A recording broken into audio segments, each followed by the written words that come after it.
네, 우리 지난 시간에 이어서 오늘도 죄와의 싸움이라는 큰 주제를 가지고 말씀을 같이 나누도록 하겠습니다. 오늘의 제목은요, 생각을 공격하는 죄. 특별히 죄가 우리의 생각을 어떻게 공격하는지 그 부분에 대해서 좀 자세히 살펴보는 시간을 갖도록 하겠습니다. 먼저 우리 지난 시간에 배웠던 내용을 좀 다시 복습을 하고요. 계속 연장선상에서 제가 설교를 하기 때문에 앞으로도 마찬가지고 배웠던 내용들 위에 계속해서 우리가 새로운 내용을 배워가는 거니까요. 복습하는 시간 좀 갖도록 하겠습니다. 지난 시간에 설교 제목 혹시 기억나십니까? 네, 설교 제목이 곧 설교의 핵심 주제라고 말씀드렸었습니다. 신자 안에 내재하는 죄. 다시 말하면 거듭난 사람도, 참으로 예수님을 믿고 예수님의 하나님의 자녀로 사는 사람도 그 안에 내재하고 있는, 그 안에 죄가 있다는 사실을 우리가 배웠습니다. 이것이 가장 기초입니다. 우리가 때로는 예수님을 믿는 자로서 죄를 짓고 시험에 빠질 때 내 자신을 의심하게 됩니다. 내가 진짜로 믿는 사람인가? 나는 하나님의 자녀 맞는가? 이런 의심 속에서 더 낙심의 상태로 빠지기도 하죠. 하지만 우리가 먼저 알아야 될 것은 믿는 사람도, 참으로 거듭난 사람도, 하나님의 크신 은혜 가운데 놓여진 사람조차도 죄를 짓는구나. 왜?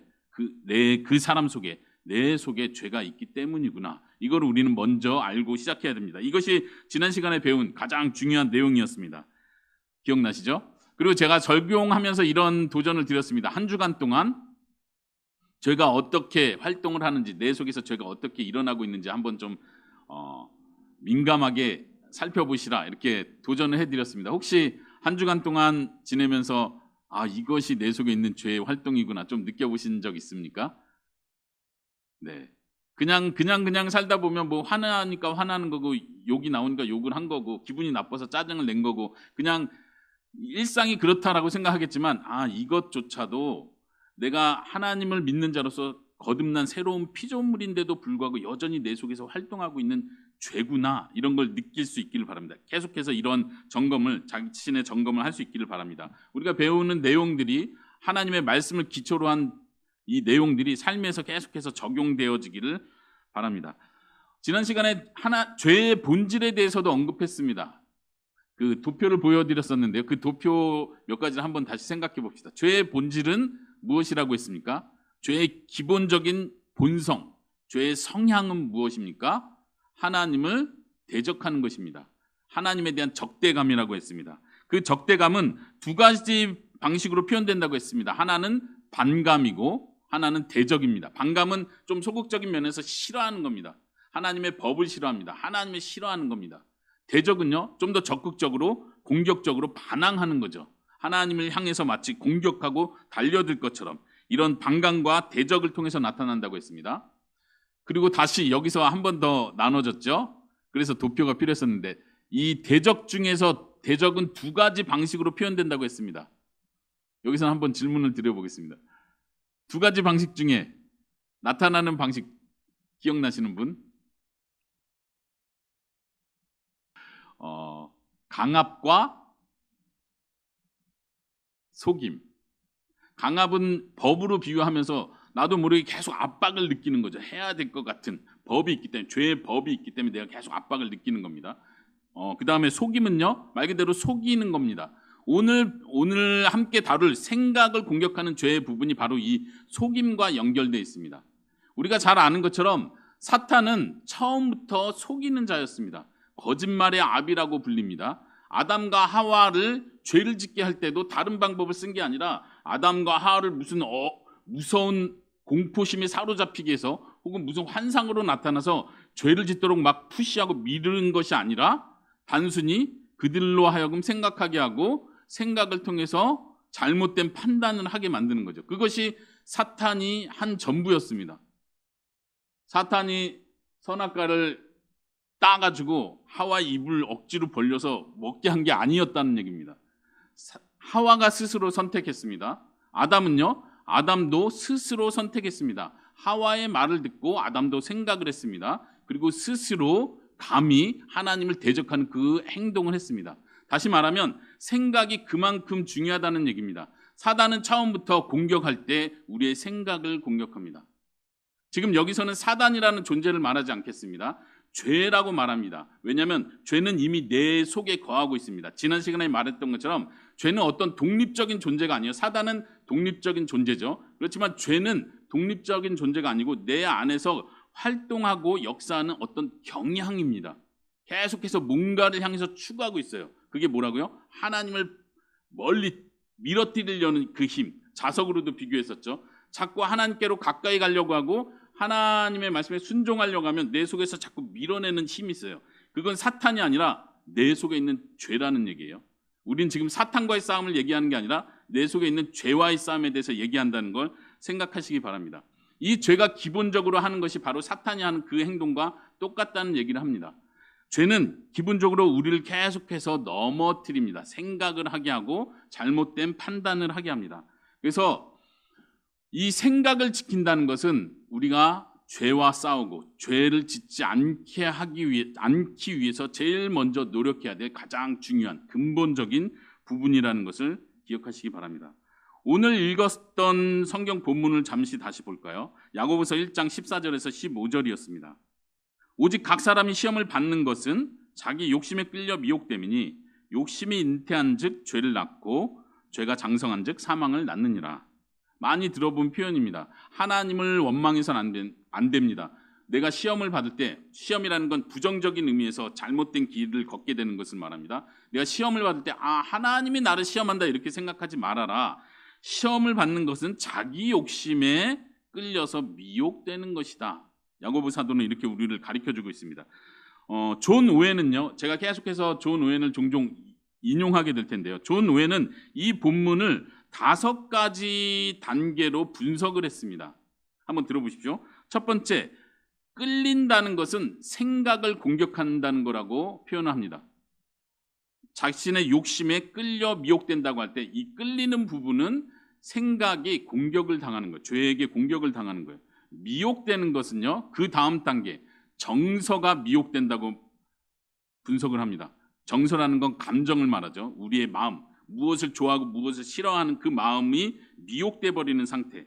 그리고 그 다음 단계로는 죄를 잉태시키는 단계입니다. 죄가 죄를 잉태시킵니다. 이것은 의지와 연결된다고 보았습니다. 그리고 그 다음은요, 죄를 낳습니다. 이것은 실제 생활 속에서 범죄가 이루어지는 거죠. 마지막 단계는 죄가 장성하는 단계입니다. 이것은 그 목표는 죄가 결국은 사망을 낳는다고 하죠. 이것은 죄가 자신의 목표를 완전히 이룬 상태를 표현합니다. 이 5가지 단계로 존 오웬은 분석을 했습니다. 오늘 우리가 살펴볼 내용은 이 첫 번째 단계, 끌리는 것, 생각이 어떻게 끌려 내려오는지 이 부분만을 살펴보겠습니다. 먼저 죄가 생각을 공격하는 방식에 대해서 이야기를 하도록 하겠습니다. 생각을 공격한다는 건 아까도 말씀드린 것처럼 이 생각은 마치 성이 있다면 적군이 이 성을 정복하기 위해서 공격해 들어옵니다. 그런 영화들 많이 봤죠? 자, 이 성을 정복하기 위해서 이 적군들은, 이게 아군일 수도 있고요. 어떻게 공격을 합니까? 이 견고한 성을, 아주 높이 쌓은 견고한 성을 어떻게 정복합니까? 방법이 뭐죠? 너무 높다, 너무 견고하다, 포기 이럽니까? 아니죠. 무조건 방법이 있습니다. 그 중에 가장 노력해야 될, 집중해야 될 부분이 어디죠? 성문. 어떻게 해서든 이 성문을 격파시켜서 성문을 열어버리면 어떻게 돼요? 이거는 시간 문제입니다. 그 다음부터는 이제 성문을 통해서 모든 군인들이 들어와서 성을 정복할 수 있겠죠. 마치 사람의 생각은요, 사람 영혼의 문과도 같습니다. 이 성의 문과도 같습니다. 이 생각이 뚫려버리면, 생각이 죄에 의해서 끌려 내려와 버리면 이 성은 정복되는 것입니다. 우리의 영혼이, 우리의 마음이 죄에 정복되기 아주 쉬운 상태가 된다는 것입니다. 그렇기 때문에 생각을 지킨다는 것은 매우 중요합니다. 우리가 사회 법으로도 음주 운전하는 사람들은 경찰이 잡습니다. 어떤 사람이 이렇게 생각하죠. 불어주세요. 네, 후 물었더니 굉장히 높이 나왔어요. 이거 불법입니다. 그러면 아니, 난 사고도 안 냈는데 난 술만 마셨을 뿐인데 왜 나를 잡습니까? 이렇게 말할 수 있나요? 사고는 안 냈지만 술 먹은 상태 때문에 잡혀가요. 법을 어긴 거. 왜 그렇죠? 사고 내고 안 내고가 중요한 게 아니라 이 술 마신 상태면은 이미 판단이 흐려지고 운전할 수 없는 상태가 됐다고 규정하는 겁니다. 그러니까 사고가 진짜로 일어나기 전에 잡는 거죠. 이게 아주 지혜로운 거죠. 사고 나서 잡으면 무슨 소용이 있습니까? 우리의 생각도 마찬가지예요. 생각으로 죄를 지을 수 있죠. 나쁜 생각 좀 할 수도 있고 좀 오해도 할 수 있고 하나님에 대해서 죄에 대해서 잘못된 내 판단을 할 수도 있지만 그렇다고 내가 범죄한 건 아니잖아요. 행동을 하지는 않았잖아요. 그게 문제가 아니라 이미 생각이 흐려지고 판단력이 떨어졌을 때는 죄를 짓기 쉬운 상태가 된다는 것입니다.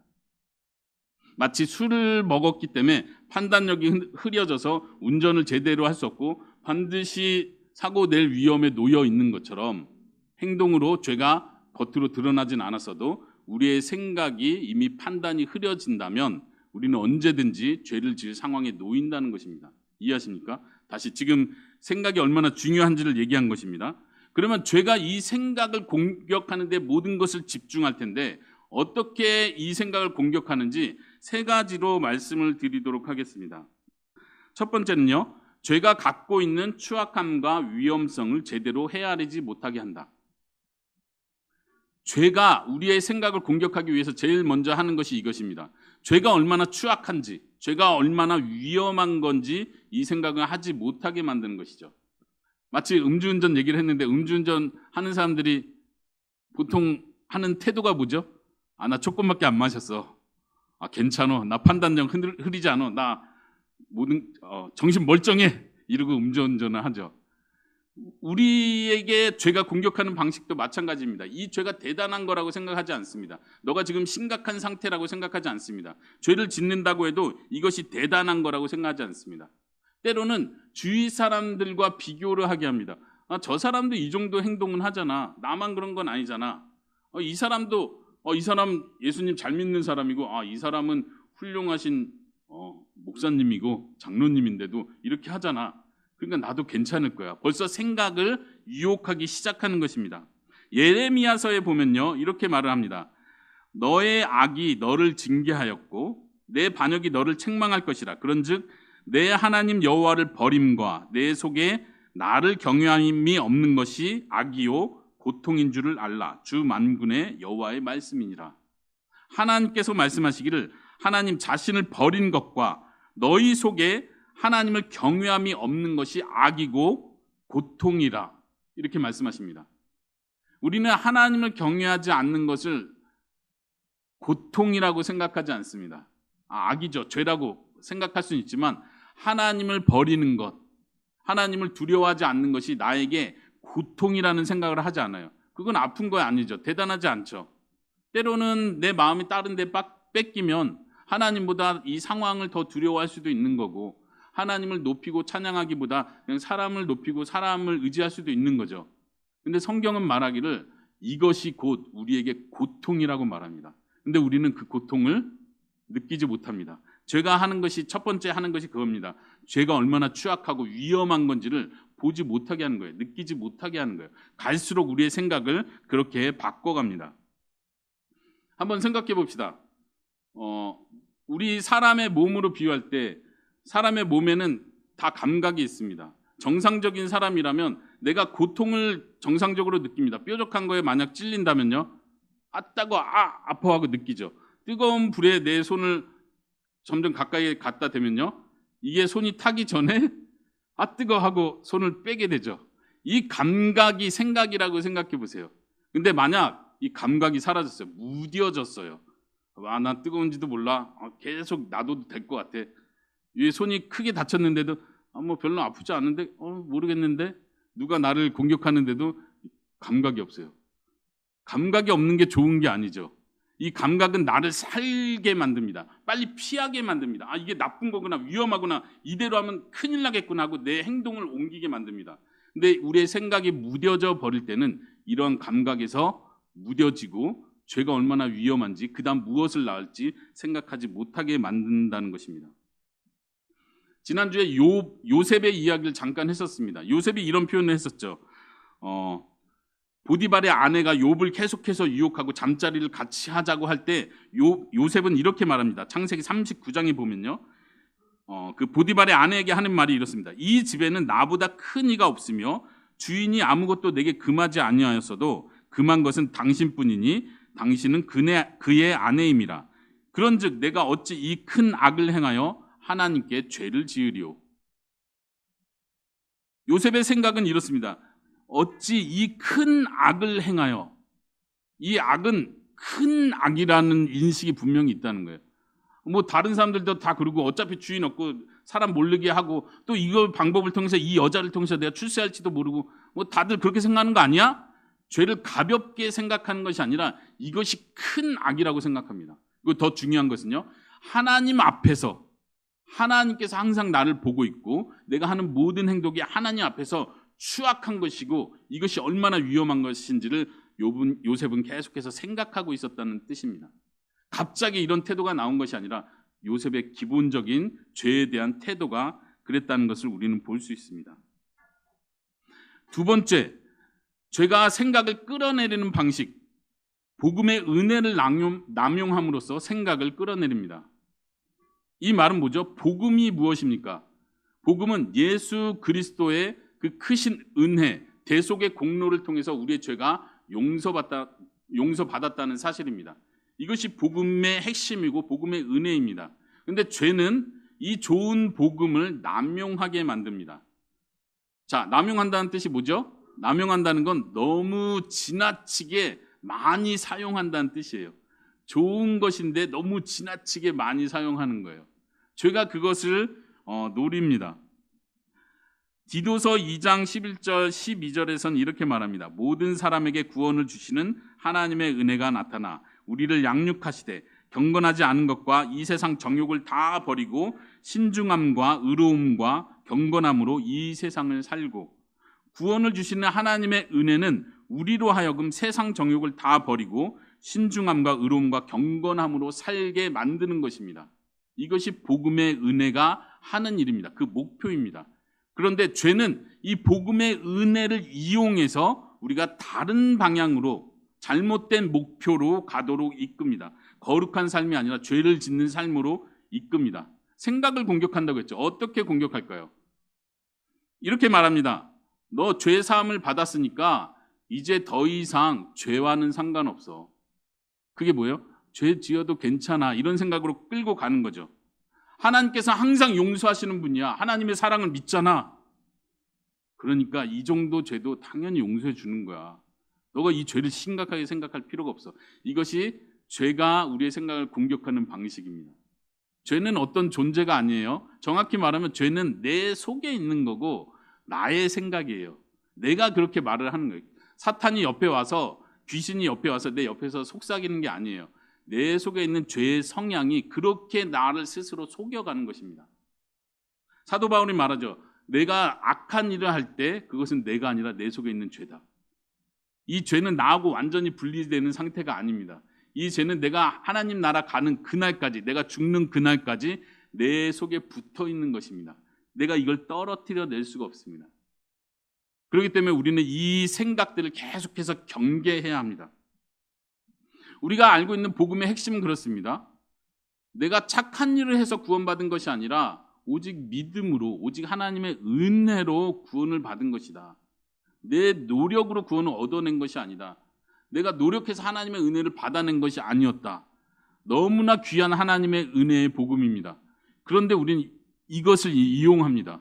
그래, 하나님께서 나를 이렇게 사랑하시고 이렇게 은혜를 베푸시는데 내가 노력한다고 구원을 주신 게 아닌데 내가 좀 죄를 짓는다고 나를 미워하시겠어? 내가 좀 죄를 짓는 게 그렇게 큰 문제가 되겠어? 계속해서 복음을 남용하게 하는 것이죠. 행위는 중요하지 않아. 죄 짓는 게 그렇게 대단한 문제를 일으키지는 않을 거야. 복음은 우리에게 자유를 줍니다. 내 스스로 말하기를, 그래, 난 자유한 사람이야. 내가 이 정도에서 매여 있을 필요 없지. 이 정도 죄 짓는다고 내가 너무 주눅들 필요 없지. 이 정도는 다들 있는 거야. 이건 내 기질일 뿐이야. 하나님이 이런 기질도 사랑해 주셔. 그렇습니까? 스스로 속이는 것입니다. 우리가 속지 않기를 바랍니다. 로마서 6장에 이렇게 말합니다. 그런즉 우리가 무슨 말을 하리요? 은혜를 더하게 하려고 죄에 거하겠느냐? 그럴 수 없느니라. 죄에 대하여 죽은 우리가 어찌 그 가운데 더 살리요? 성경은 분명하게 말합니다. 은혜로 구원받았기 때문에 우리는 더 이상 죄를 짓는 자가 아니다. 은혜를 받기 위해서 더 죄를 짓는 그런 사람이 아니다. 용서를 더 경험하기 위해서 죄를 지어야 하는 것이 아니다. 용서를 경험했기 때문에 이제는 주님을 위해서 거룩한 삶을 살아야 한다. 은혜 가운데 사는 자다. 이렇게 분명히 우리에게 말해주고 있습니다. 네, 세 번째를 한번 살펴보도록 하겠습니다. 죄가 생각의 의무에서 끌어내리는 방법. 땅에 있는 것들에 대한 생각에 집착하게 합니다. 이 땅에 있는 것들이라는 표현은 이 세상에 있는 것들입니다. 여기서 이 세상이라는 표현은 부정적인 의미로 이 세상의 것들입니다. 우리는 이 세상이 악하고 내 영혼은 깨끗하고 이렇게 이분법적으로 생각하지 않습니다. 근데 지금 말씀드리는 것은 하늘과 영의 세계와 하나님께서 말씀하시는 선한 것과 그렇지 않은 것을 대비하는 표현입니다. 골로새서는 이렇게 표현하죠. 위의 것을 생각하고 땅의 것을 생각하지 말라. 이것이 우리에게 주는 교훈입니다. 위의 것을 생각한다는 것은 천국만 생각하라는 얘기가 아니라 하나님께서 기뻐하시는 선하신 것을 생각하라는 것입니다. 땅의 것을 생각하지 말라는 건 이 세상 우리가 살아가는 어떤 생활에 대해서 아무 생각도 하지 말라는 뜻이 아니라 악한 것을 가리킵니다. 욕심에 끌리는 것을 가리킵니다. 우리가 의도적으로 노력해야 될 것은 위의 것을 생각하려고 노력해야 한다는 것입니다. 땅의 것, 이 세상의 욕심에 이끌리는 것들을 생각하지 않도록 해야 한다는 것입니다. 근데 죄는 우리를 공격할 때 계속해서 악한 것들에 집착하게 만듭니다. 나의 욕심, 잘못된 욕심에 집착하게 만듭니다. 집착한다는 말 알죠? 집착한다는 말 자체가 나쁜 건 아닙니다. 그 집착이라는 단어 자체가 나쁜 건 아니에요. 우리는 일상생활에서 집착하는 것들이 있습니다. 좋은 표현으로 되게 좋아하는 거죠. 그렇죠? 우리 각 사람마다 좋아하는 게 있어요. 저는 개인적으로 디지털 기계를 좋아합니다. 남자들 많이 그러죠. 뭐 하나 딱 꽂히면 계속 생각이 그쪽으로만 가죠. 예를 들어서 핸드폰을 사야겠다. 제가 최근에 핸드폰을 샀는데 이거 한번 사야겠다 싶으면 먼저 생각해요. 여기 아내가 있어서 너무 자세하게 말하기는 그런데 일단 좀 과장을 해서 말씀드리겠습니다. 이거 한번 사야겠다 생각이 들면 일단 먼저는 이전에 갖고 있던 핸드폰의 안 좋은 점을 자꾸 생각하게 돼요. 이거 화면이 자꾸 꺼지네. 이거 불편하네. 배터리가 너무 나갔네. 그리고 이거 사야겠다 하면 어떻게 해요? 컴퓨터로 찾아봅니다. 정보를 입수합니다. 그리고 아내한테 가서 말하죠. 여보, 이번에 새로 버전이 업그레이드 됐는데 이런 게 좋아졌어. 이거 너무 필요한 거야. 이거는 계속 생각으로 집착하는 거예요. 좋은 점을 계속 만드는 거예요. 그래서 나는 이걸 사야 될 때까지 이 생각을 집착해버립니다. 이거 나쁜 건 아니에요. 핸드폰 산 건 나쁜 일이 아닙니다. 그런데 죄를 짓는 일도 그런 패턴으로 계속 간다는 거예요. 우리가 어떤 악한 일, 하나님 보시기에 악한 일을 할 때 처음부터 이건 악하다. 그렇지만 나는 악한 사람이 될 거야. 나 하나님 지금은 필요 없어. 악한 일을 할 거야 하고 하는 사람은 없습니다. 신자라면 없습니다. 그런데 그것을 합리화하는 과정을 계속 갔습니다. 내 속에 있는 욕심을 계속해서 합리화하는 작업을 하는 거예요. 뭐가 나쁘고 이거 하면 좋고. 기본적으로 우리가 돈을 사랑하는 것이 일만 악의 뿌리라는 얘기를 많이 들었습니다. 돈 자체는 악한 것이 아닙니다. 근데 이 돈에 대한 집착이 나쁜 것입니다.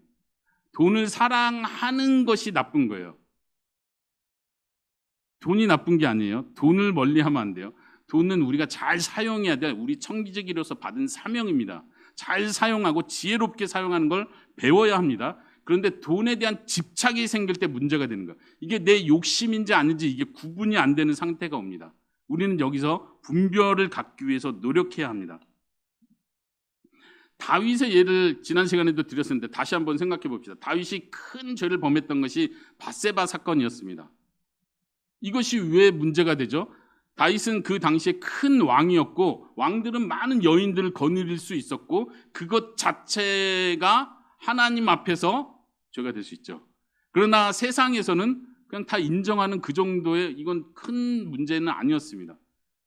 근데 하나님께서 다윗이 죄를 짓는 그 과정 속에서 계속해서 개입하시는 걸 볼 수 있습니다. 다윗이 그 여자의 목욕하는 모습을 보고 마음이 끌려버렸습니다. 생각이 꽂혀버렸습니다. 그 다음에 한 행동이 무엇이었습니까? 자기 신하를 불러서 저 여자에 대해서 조사해봐라. 조사해서 가져왔습니다. 어쩌고 저쩌고 이 여인은 우리아라는 사람의 아내입니다. 그러면 다윗은 여기서 생각을 멈춰야 되죠. 아, 이거 죄가 되는구나. 하나님 앞에 죄가 되는구나 하고 생각해야 되는데 이 생각을 뿌리쳐냅니다. 생각을 이겨냅니다. 잘못된 생각을 판단하고 그래 나는 왕이야. 내가 못할 게 뭐 있어. 이런 생각을 가진 것 같습니다. 그리고 그 여자를 데려오게 합니다. 그리고 관계를 가졌습니다. 한 번 관계를 갖고 끝내려고 했는지는 모르겠지만 이 여자 쪽에서 다시 임신했다는 소식을 들려옵니다. 다윗이 그러면 어떻게 해야 돼요? 아, 내가 큰 사고를 쳤구나. 하나님 앞에 내가 죄를 졌구나 하고 멈춰야 되는데 이 집착이 멈추지 않습니다. 이 여자에 대한 욕심이 계속 생기는 거예요. 이 여자를 데리고 있어야겠다는 생각을 하고 그 다음에 했던 행동이 뭐죠? 우리아를 데려와라. 왜 우리아를 데려오려고 합니까? 이걸 덮으려고 생각을 합니다. 임신한 걸 덮으려고 합니다. 그래서 우리아를 데려와서 너 가서 전장에 수고하는 사람들 상관없이 너는 가서 아내와 시간을 가져라. 우리아는요 충성된 신하였기 때문에 왕의 말을 듣지 않고 집에 들어가지 않습니다. 다윗이 그걸 봅니다. 계속해서 다시 그 다음 날도 다시 술을 먹여서 다시 가게 합니다. 근데도요 우리아는 충실한 종으로 어떻게 이스라엘 백성이 지금 전쟁 중에 있는데 내가 장군으로서 아내와 시간을 보낼 수 있습니까? 내 편한 거 어떻게 추구합니까? 이런 말을 합니다. 그럼 다윗은 분명히 여기서 다시 깨달아야 됩니다. 아, 하나님께서 나를 책망하시는구나. 우리아는 햇사람이었다고 표현하죠. 계속 강조하죠. 햇사람은 가나안 사람이에요. 이스라엘 사람이 아닌 거예요. 나는 이스라엘 하나님을 경외하는 이스라엘 사람도 이렇게 죄를 계속 숨기려고 하는데 이 가나안 사람, 가나안 출신의 이 사람은 정말 나에게 충성하고 하나님을 두려워할 줄 아는구나. 깨달아야 되는데 이 집착은요 계속해서 자기가 죄를 완성해낼 때까지 멈추지 않습니다. 결국 다윗은 그 우리아까지 죽이는 일을 계획하고 그것을 실천해 버립니다. 이것이 집착입니다. 하나님께서는 우리가 죄를 지으려고 할 때요 은혜를 계속해서 주십니다. 그 은혜의 대표적인 건 양심의 소리를 듣게 하는 것입니다. 죄의 소리가 있죠. 내 속에 있는 죄가 계속해서 내 생각을 공격합니다. 그래서 괜찮아. 이 정도는 할 수 있는 거야. 이건 문제 없어. 이렇게 하면 좋은 점도 있잖아. 아까 돈 얘기를 했는데 돈 많이 벌어서 좋은 일을 하면 되는 거잖아. 이게 집착이고 내가 심한 상태라는 거 아는데도 불구하고 계속해서 합리화를 시켜갑니다. 그런데 하나님께서 주시는 은혜는요. 내 양심을 통해서 말씀하게 하십니다. 양심을 통해서 말씀하십니다. 양심은 말하기는 아니야. 너가 지금 지나친 상태에 있는가. 잘 생각해봐. 차분하게 생각해봐. 하나님께서 돌보시잖아. 하나님께서 은혜를 주고 계시잖아. 계속해서 우리의 양심을 일깨우시려고 합니다. 이것이 죄가 우리를 공격하는 방식이고 하나님께서 이 죄를 짓지 않도록 하시는 또 다른 방식입니다. 우리는 무엇을 선택해야 합니까? 이 생각이 굴복되어져 버리면 그 다음에 우리의 감정이 사로잡힙니다. 이제는 실천을 해야 되는 상태가 됩니다. 이 죄를 좋아하는 상태가 돼버립니다. 그리고 그 다음은 자연스럽게 의지를 통해서 내 행동이 드러나게 됩니다. 자, 이 세 가지를 살펴보았습니다. 제가 처음에 설명을 안 했던 것 같은데 죄가 생각을 의무에서 끌어내린다고 했는데 이 의무라는 말은 생각의 기본적인 의무는 판단하는 의무를 말합니다. 아까 음주운전 얘기한 것처럼 생각은 기본적으로 옳고 그른 걸 판단하는 일을 하고 그래서 감정과 정서와 의지에 나아가야 될 방향을 가이드해주는 안내해주는 것이 생각의 의무입니다. 근데 죄는 이렇게 하나하나씩 공격해 가면서 이 생각이 해야 될 그 의무, 그 역할을 못하도록 끌어내립니다. 이걸 하지 못하면요 이제 모든 것이 무장 해제가 돼버리는 상태가 되는 거예요. 전쟁에 나갔는데 나는 무기가 하나도 없는 무장 해제가 된 상태로 전장에 나왔습니다. 내가 할 수 있는 게 뭐가 있습니까? 주먹으로 때리겠습니까? 전쟁에서? 그럴 수 없죠. 이미 이 승패가 끝났다고 볼 수 있는 상태입니다. 자, 그렇다면 마지막으로 생각을 공격하는 죄의 공격으로부터 우리가 극복할 수 있는 방법을 생각해 보도록 하겠습니다. 그냥 간단하게 얘기를 합니다. 지금 이 세 가지 살펴본 것도 죄가 공격하는 방식의 전부라고 생각할 수는 없습니다. 제가 제시하는 극복하는 방법도 최용진 목사님이 말해주는 이 방법대로 하면 100% 다 되는구나 이렇게 생각할 필요는 없습니다. 그러나 성경이 우리에게 가르쳐주는 아주 중요한 방법을 여러분들께 말씀드리겠습니다. 한 가지라고도 할 수 있고요. 두 가지로 구분해 볼 수도 있습니다. 묵상과 기도입니다. 내 생각을 제대로 일으키기 위해서 내가 할 수 있는 것은 다시 내가 생각해내는 일입니다. 그것을 성경은 묵상이라고 표현합니다. 하나님의 말씀을 계속해서 되뇌이는 것입니다. 하나님이 어떠한 분이신지, 성경에서 무엇을 약속하고 있는지, 성경은 죄에 대해서 뭐라고 말하는지를 계속해서 내 스스로 생각해내는 거예요. 내 입으로 말하고 내 생각으로 자꾸 내가 스스로 들을 수 있도록 해주는 것입니다. 이것을 묵상이라고 표현할 수 있겠죠. 베드로전서는 이렇게 표현합니다. 너희 염려를 다 주께 맡기라. 이는 그가 너희를 돌보심이라. 너희 염려를 다 주께 맡기라. 이는 그가 너희를 돌보심이라. 우리의 염려는 우리의 생각으로부터 시작됩니다. 내일 이런 일이 있는데 어떻게 되지? 내가 10년 뒤에 이런 일을 하게 될 텐데 내가 과연 할 수 있을까? 두려움이 엄습합니다. 내 생각이 불안에 떨게 만듭니다. 이런 상태에서 우리가 할 수 있는 건 여기서 제시하는 것처럼 하나님께서 우리를 돌보신다는 생각을 되뇌이는 것입니다. 염려는 내가 나를 책임져야 한다는 생각 때문에 시작됩니다. 그러나 우리가 생각해야 될 것은 하나님이 나를 책임지십니다. 이것을 생각하는 것이죠. 이것이 묵상입니다. 하나님께서 어떻게 나를 돌보시는지, 하나님이 어떠한 분이신지 하나님의 속성을 묵상하시기 바랍니다. 하나님의 주권, 하나님의 탁월성, 하나님의 속성과 영광, 하나님의 사랑하심, 하나님의 자비하심, 그리스도를 통한 대속사역, 그리스도를 통한 중보, 위로와 성령을 통한 도우심, 이런 것들을 계속해서 묵상하십시오. 그렇기 때문에 우리가 그리스도인들이 매 주일마다 교회에 나와서 하나님의 말씀을 계속해서 듣는 것은 매우 중요합니다. 할 수 있으면 수요일도 와서 말씀을 듣습니다. 새벽마다 나와서 기도하는 것 우리에게 가장 좋은 시간입니다. 교회에 나오지 못한다면 매일마다 스스로 조용히 하나님과 기도하는 시간을 가지십시오. 두 번째 부분이 바로 기도에 대한 것입니다. 묵상과 기도는 같이 갑니다. 하나님을 묵상하고 그 묵상은 그 하나님께 기도합니다. 하나님의 말씀을 묵상하고 그 말씀에 약속된 그 내용을 기도하는 것입니다. 하나님, 나에게 도움이 필요합니다. 죄가 나를 공격합니다. 내가 여기서 이길 힘이 부족합니다. 하나님, 나에게 힘을 주십시오. 이 한마디를 날마다 하시기 바랍니다. 예수님께서 가르쳐 주신 기도를 기억하시죠? 시험에 들지 않게 깨어 기도하라 라고 말씀하시면서 하나님께 기도하라고 말씀하십니다. 하나님, 우리를 악으로 인도하지 마시옵소서. 죄악으로 인도하지 마시옵소서. 악에서 구원하여 주시옵소서. 이렇게 기도하라고 가르치셨습니다. 또 우리가 기도할 것은요, 하나님, 내 속에 있는 죄의 활동을 분별할 수 있는 힘을 주시옵소서. 이전에는 그냥 별거 아닌 것처럼 지나갔다면 하나님, 나의 영혼을 다시금 일깨워 주셔서 죄가 어떻게 내 속에서 계속해서 활동하고 있는지 보게 해 주십시오. 이 보는 것으로부터 시작합니다. 볼 때 우리가 판단하고 분별해낼 수 있습니다. 이걸 막을 수 있습니다. 하나님, 보게 해주십시오. 분별하게 해주십시오. 그리고 하나님의 선한 뜻이 무엇인지 알게 해주십시오. 우리가 계속 기도할 수 있기 바랍니다. 기도는 우리의 죄의 은밀한 활동을 발견하고 확신하게 도와줍니다. 또한 기도는 우리 죄의 가증함을 보게 해주고 죄를 증오할 수 있는, 미워할 수 있는 마음을 줍니다. 기도는 우리가 어디서 하나님의 길에서 벗어났는지를 분별하게 해줍니다. 기도할 때 우리는 하나님과 친밀한 관계를 계속 유지함으로써 죄에 대해서 부지런히 깨어 있도록 만들어집니다. 기도를 하십시오. 어떻게 기도해야 되는지 잘 모르겠는데, 무엇을 기도해야 될지 잘 모르겠는데, 나는 기도 시간이 길지 못한데, 그건 핑계입니다. 그 핑계 때문에 기도를 아예 안 하는 일이 없어야 됩니다. 그냥 하나님 앞에 나와서 한마디 한마디 하십시오. 내가 지금 느끼는 것을 하나님께 기도하십시오. 아까 말씀드린 것처럼 말씀을 묵상하시고 그 말씀과 연관된 것을 그대로 기도하십시오.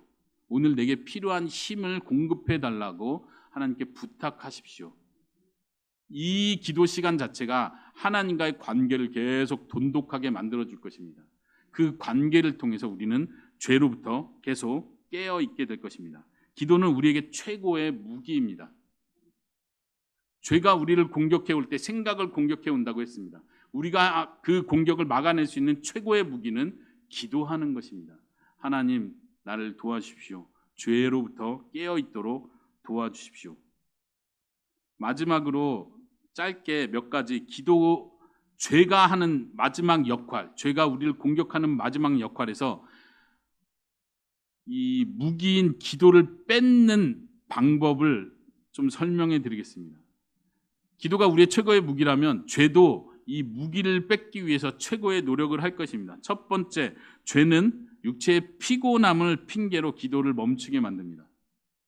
피곤하다. 오늘은 쉬고 싶다. 오늘은 기도 안 해도 될 것 같다. 이런 마음을 줍니다. 기도를 무거운 어떤 짐으로 느끼게 만듭니다. 어떤 종교적 형식으로 느끼게 만듭니다. 오늘은 그냥 쉬고 싶다. 편해지고 싶다. 이런 생각을 줍니다. 두 번째로 기도에 대한 잘못된 생각을 또 심어줍니다. 예를 들면 이런 것이죠. 기도가 꼭 중요한 건 아니야. 기도가 꼭 필요한 건 아니야. 기도를 매일매일 할 필요는 없어. 기도는 의무가 아니니까, 기도는 율법이 아니니까 내가 이거에 매일 필요는 없어. 매일매일 할 필요는 없어. 이런 생각을 심어줍니다. 아까 말한 것처럼 피곤하다는 핑계도 마찬가지죠. 오늘은 좀 바빠. 오늘은 좀 다른 해야 될 일이 먼저 있어. 오늘 아침에는 기도 말고 다른 먼저 시작해야 될 일이 있어. 우리가 보통 처음 아침 일어나자마자 기도하기보다 다른 일을 먼저 하게 되죠. 여러분들은 어떤 일을 먼저 하게 됩니까? 죄가 나를 속인다고 생각해 보십시오. 기도보다 조금 더 중요하고 조금 더 급한 일이 있다고 항상 느끼게 만듭니다. 많은 사람들이 이런 이야기를 합니다. 아까 죄가 공격하는 방법을 얘기하면서 은혜를 남용하게 만든다고 했는데, 기도에 대해서도 죄는 똑같이 공격을 합니다. 기도는 율법이야 이렇게 동일시시킵니다. 나는 복음으로 자유한 사람이니까 기도라는 율법에, 기도라는 의무에 매여 있을 필요가 없어. 이런 사람들은 종종 어떤 표현을 하냐면 나는 생활 속에서 기도해. 나는 항상 내 삶이 기도야. 이렇게 삶이 기도야. 이렇게 핑계를 댑니다. 이것은 죄가 공격하는 방식이라고 믿습니다. 기도는 예수님께서 명령하신 것입니다. 구약시대에서뿐만 아니라 신약시대에서도 하나님께서 우리에게 명령하신 우리가 지켜야 될 의무입니다. 율법이 아니고 우리는 복음 안에서 자유한 사람인데 왜 우리가 의무를 지키고 책임을 다해야 되죠? 아니요. 우리가 은혜로 구원을 받았기 때문에 우리의 남은 인생은 의무를 다하는 삶을 살아야 하는 것입니다. 하나님께서 그 의무를 감당할 수 있는 힘을 우리에게 주셨기 때문에 우리는 그것을 할 수 있습니다. 그렇기 때문에 우리는 힘들어도 계속해서 기도하는 일을 통해서 죄와 싸워야 합니다. 단지 지식으로 죄를 아는 것으로 끝나지 않습니다. 이런 비유를 생각해 봤습니다. 제가 주짓수를 배웠는데요.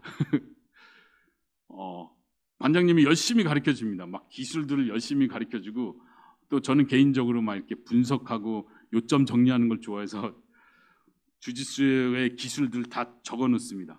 생각을 하고 영상을 보면서 열심히 배웁니다. 그런데 정작 내가 이 주짓수를 훈련하진 않아요. 너무 힘들어. 몸이 피곤하고 그냥 나는 지식으로는 충분할 것 같아. 이러면 실제로 주짓수를 할 수 있는 사람이 됩니까? 아니죠. 실제로 내 몸을 들여서 내 근육을 훈련시켜서 스파링을 실제로 해보면서 그 실력이 쌓아지는 것처럼 죄와 싸우는 것도 마찬가지라는 얘기입니다. 지금 생각에 대한 이야기를 했습니다. 맞아. 그렇게 생각해야지. 합리화시킬 때 나는 이렇게 생각할 거야. 하나님의 말씀이 이렇게 했지. 죄는 이런 거야. 내가 아무리 성경 지식을 많이 알고 죄와 싸우는 방법, 생각을 방어해내는 방법을 내가 다 익숙해 놨다 할지라도 실제로 죄와 싸우기 위해서 기도하는 삶을 살지 않는다면, 실제로 기도의 훈련을 하지 않는다면 나에겐 근육이 없는 겁니다. 지식은 있지만 근육이 없고 실제로 죄와 싸울 힘이 없어지는 것입니다. 우리가 하나님께서 주신 최고의 무기인 이 기도를 잘 개발할 수 있기를 바랍니다. 지난 시간에 제가 다윗의 기도를 마지막으로 읽어드렸습니다. 한 번 더 오늘도 그 기도를 읽어드리겠습니다. 우리의 한 주간의 삶 속에서 기도하는 삶이 정말 죄와 싸우겠습니다 결심하는 마음으로 기도하는 삶이 이어지기 원하는 마음으로 마지막으로 읽어드리겠습니다. 시편 19편 12절에서 13절입니다. 자기 허물을 능히 깨달을 자 누구리요? 나를 숨은 허물에서 벗어나게 하소서. 또 주의 종에게 고의로 죄를 짓지 말게 하사 그 죄가 나를 주장하지 못하게 하소서. 그리하면 내가 정직하여 큰 죄과에서 벗어나겠나이다. 아멘. 같이 기도하시겠습니다.